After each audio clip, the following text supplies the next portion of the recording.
Tuesday at the Foro Italico in Rome, and round 1 of the Internazionali BNL d'Italia is wrapped up, whilst round 2 simultaneously gets underway.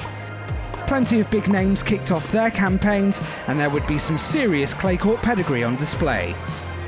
8th seed Tomas Berdych has 2 clay court titles to his name and made 2 Masters 1000 finals on the red dirt. Neither of those have come in Rome, but the Czech began his opening match against Albert Ramos Vinolas in assertive fashion.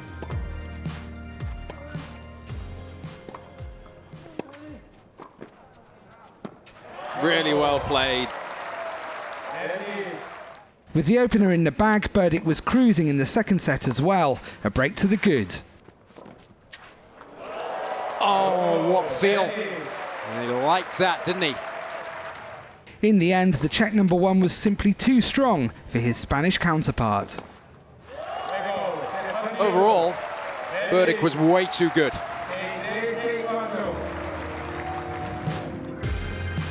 Kei Nishikori has never hit the heights in Rome he has previously managed in Madrid, so the Japanese number 1 would hope for a reversal of fortunes this year, but was quickly up against it in his second round match with Viktor Troicki. The Serb then broke at a crucial point to hand Nishikori an uphill task. And delight for Troicki. But the second set was a different story for the 6th seed. Nishikori raced ahead and was looking good to restore parity. Oh, Troicki couldn't see that coming. The same could be said for the third set. As Troicki's level dropped, the Japanese number 1 was on the verge. And that will do it. Nishikori, as the champions often do, finds a way to win. It was a really tough match from the first round for me. It's never easy. He had a great serve and not easy to return his serve, so I struggled a little bit, but it's great to have a tough win. It was a battle of the 34-year-olds on Campo Centrale as veterans David Ferrer and Filippo Vallandri did battle.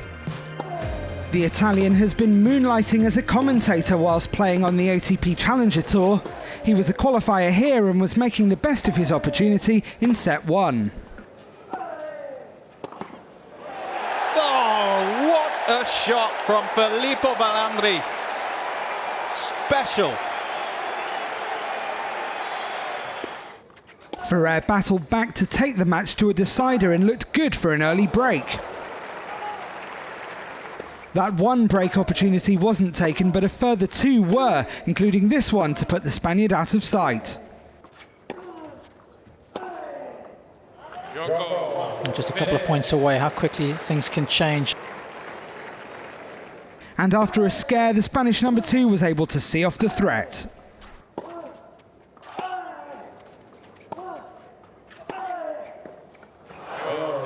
On paper, it looked like this was a decent draw for Ferrer, but in the first couple of sets, it turned out to be anything but.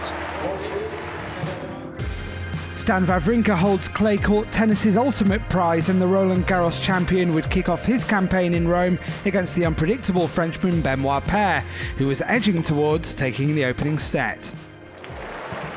How good is that?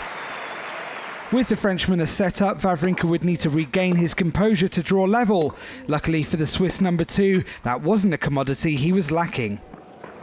Splendid touch and great feel for Stan Wawrinka. That was most definitely his set. The 4th seed wasted little time in the decider. Wawrinka safely through to round 3. Stan Wawrinka gets his Rome campaign up and running, beats his good friend Benoit Paire convincingly in the end, despite dropping the first set. As round 2 reaches its conclusion on Wednesday in Rome, 4 of the world's top 5 players will take to court and do battle for a place in the final 16 in the Eternal City.